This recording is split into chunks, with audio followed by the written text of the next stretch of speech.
আসসালামু আলাইকুম সবাইকে।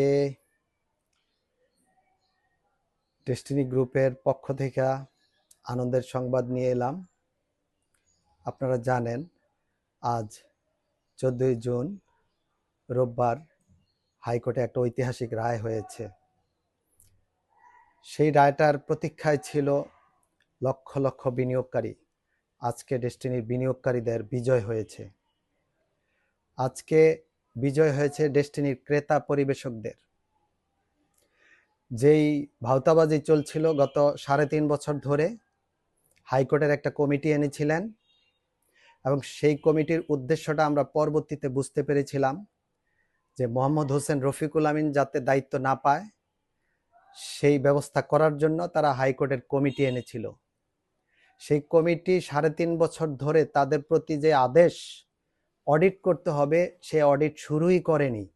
অডিট করতে হলে যে অডিট ফার্ম রেডি করতে হয় বা সেটার জন্য প্রস্তুতি নিতে হয় সেটাও করেনি। কেন করেনি?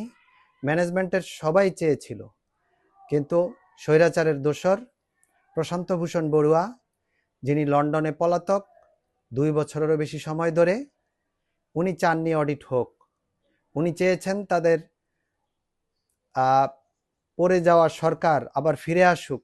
সেই প্রত্যাশায় ডেস্টিনিকে উনি আঁকড়ে ধরেছিলেন যে এটাকে চালু হতে দিবেন না।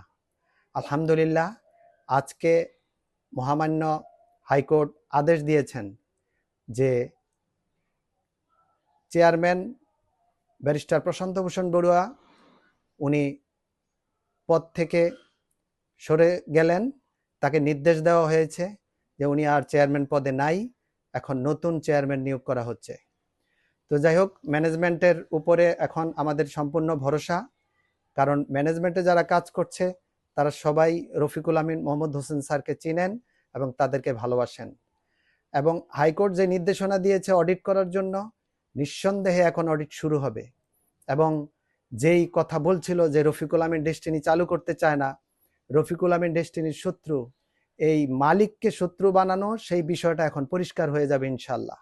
আশা করছি রফিকুল আমিন স্যারের উপদেশে নতুন ম্যানেজমেন্ট তাকে তার সহযোগিতা নিয়ে যদি অডিট করেন, ইনশাল্লাহ খুব শীঘ্রই বিনিয়োগকারীরা টাকা ফেরত পাবেন এবং ক্রেতা পরিবেশকরা কাজ করতে পারবেন।